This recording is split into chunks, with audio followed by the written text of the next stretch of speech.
অনেকেই মনে করেন এত বড়দিনে রোজা রাখতে হবে, যত বেশি খেয়ে নেওয়া যায় ততই ভালো। ফলে সেহরিতে রাখেন ভুরি ভোজের ব্যবস্থা, অথচ সুস্থ রোজার চর্চায় এর চেয়ে ভ্রান্তির আর কিছু নেই। প্রথমত, রোজা রেখে আপনি পানি খেতে পারছেন না, আর প্রোটিন জাতীয় খাবার প্রক্রিয়াজাত করতে দেহে লাগে প্রচুর পানি। ফলে সেহরিতে এসব খাবার যত বেশি খাবেন, আপনার তৃষ্ণা পাবে বেশি, অস্বস্তি বোধও হবে বেশি। আবার উল্টোটাও আছে, অনেকেই মাঝরাতে উঠে সেহরি খাওয়ার অলসতায় সেহরি খান না।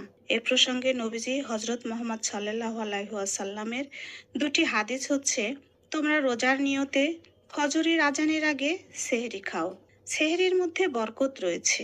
আমাদের রোজা ও খ্রিস্টানদের রোজার মধ্যে পার্থক্য হচ্ছে সেহরি খাওয়া, তাই সেহরিতে অল্প হলেও খেতে হবে। আমরা সবাই সেহরিতে পরিমিত খাবার খাই, সুস্থ শরীরে রোজা পালন করি।